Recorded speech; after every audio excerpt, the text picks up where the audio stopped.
Bismillahirrahmanirrahim. Assalamualaikum warahmatullahi wabarakatuh.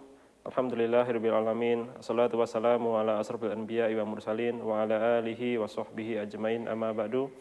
Hadirin rahimakumullah, para pemirsa sekalian, terdapat satu pertanyaan yang mungkin sering terbersit di pikiran kita, dalam hati kita, terkait mengapa doa kita yang kita panjatkan kepada Allah Subhanahu wa taala belum terkabul.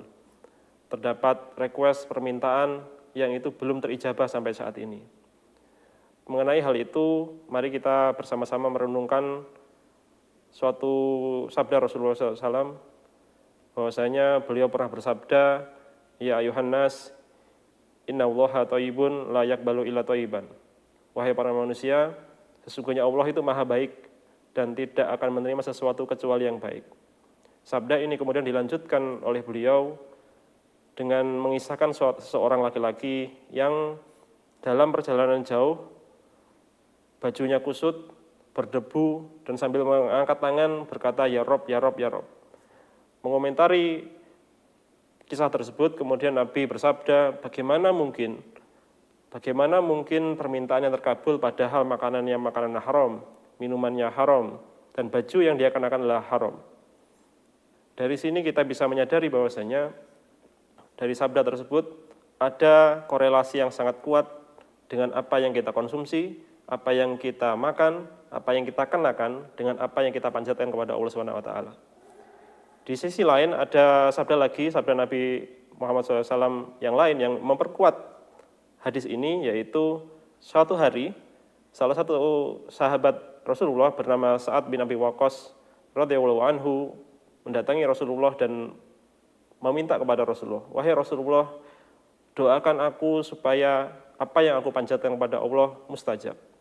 Itu ternyata permintaan yang sangat keren sekali, permintaan yang sangat bagus sekali, bahwasanya saat itu meminta kepada Rasul untuk supaya ketika saat itu berdoa itu mustajab. Lalu apa yang kita bisa renungkan adalah apa yang menjadi jawaban Rasulullah terkait dengan permintaan itu. Rasulullah menjawab, wahai saat, perbaikilah makananmu. Dari sini kita bisa menyadari bahwasanya hadis ini dan hadis yang sebelumnya, kita bisa berkesimpulan bahwasanya apa yang kita minum, apa yang kita makan, apa yang kita kenakan, dan apa yang kita miliki ternyata bisa menjadi salah satu sebab bagaimana kita bisa terijabah doa kita.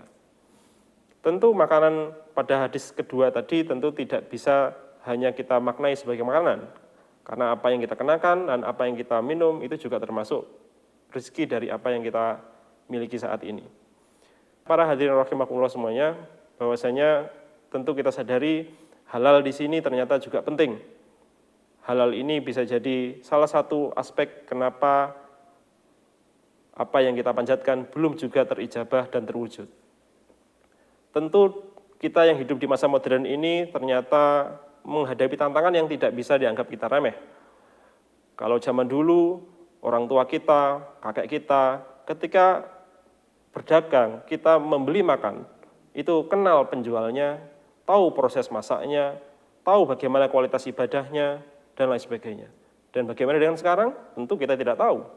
Bahannya apa, prosesnya bagaimana, cara mengemasnya seperti apa, dan jalur distribusi dari bahan baku sampai kepada tangan kita seperti apa. Jauh lebih kompleks, jauh lebih sulit daripada zaman dulu. Tentu di sini kita menyadarkan kita bahwasanya kita perlu ikhtiar yang lebih mendalam dari apa yang dilakukan oleh orang-orang zaman dahulu. Salah satu ikhtiarnya adalah bagaimana kita mengetahui dan menyadari pentingnya sertifikasi halal. Sertifikasi halal itu tidak hanya sekedar label halal yang terkena pada kemasan, tapi ternyata sertifikasi halal itu sebenarnya adalah bagi konsumen itu untuk menumbuhkan kepercayaan, menumbuhkan kenyamanan dan ketentraman bagi konsumen. Yang kedua, yaitu bagi produsen. Sertifikasi halal itu adalah untuk menjaga amanah, kualitas, kebersihan, higienitas dari produk yang dia produksi. Dan tentunya yang lebih luas lagi adalah sertifikasi halal itu adalah menjadi salah satu ikhtiar kita, mendekatkan diri kita dan menjadikan semoga menjadi salah satu wasilah kita untuk melesatkan doa kita ke langit sehingga bisa lebih cepat untuk terwujud. Bapak Ibu semuanya, segenap Sivitas Akademika UIN Ponorogo, alhamdulillah bahwasanya untuk meringankan ikhtiar kita dalam sertifikasi halal, kita patut berbangga dan bersyukur karena kampus kita tercinta sudah memiliki lembaga-lembaga yang mendukung itu semuanya. UIN Ponorogo tidak hanya sekedar berbicara halal dalam tahap wacana, namun sudah include langsung, sudah langsung terjun langsung dalam mewujudkan ekosistem halal di negara Indonesia, salah satu negara yang berpenduduk muslim terbesar di dunia. Kampus kita memiliki dua lembaga, yaitu LP3H dan LPH. Apa itu LP3H? LP3H itu adalah lembaga pendamping proses produk halal. Adapun LPH itu adalah lembaga pemeriksa halal. Apa yang menjadi perbedaan di antara keduanya? Kalau LP3H itu adalah lembaga yang bisa mensertifikasi halal bagi produk-produk yang prosesnya ringan, prosesnya sederhana, bahan bakunya mudah, dan pada skala usaha mikro, kecil saja. Dan itu gratis, tidak dipungut biaya. Tidak perlu pusing memikirkan sesuatu yang itu mahal dan sebagainya. Dan bagaimana dengan LPH? Adapun LPH itu adalah produk-produk yang memiliki titik kritis yang tinggi, proses produksi yang rumit, dan skala usaha yang besar. Maka dari sini kita patut bersyukur ada LP3H dan LPH. Maka di penutup saya berpesan kepada segenap Sivitas Akademika dan seluruh masyarakat sekitar UIN Ponorogo bahwasanya kita patut bersyukur ada dua lembaga tersebut. Yang pertama, pesan saya adalah jaga hidup kita dengan tetap komitmen untuk menjaga kehalalan.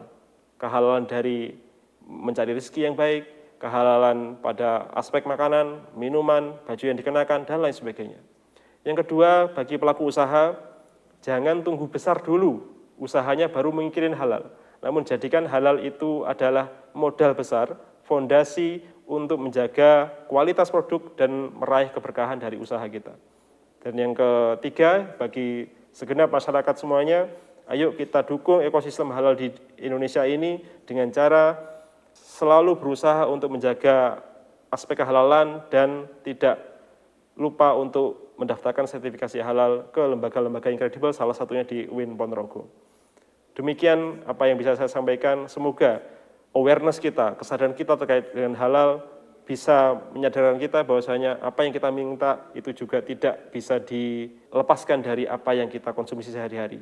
Kita berdoa semoga kita selalu diberi kekuatan untuk mencari rezeki yang halal, menjaga kehalalan, dan selalu senantiasa siap untuk mendukung ekosistem halal tumbuh di Indonesia yang kita cintai ini. Demikian, semoga bermanfaat. Kurang lebihnya mohon maaf. Assalamualaikum warahmatullahi wabarakatuh.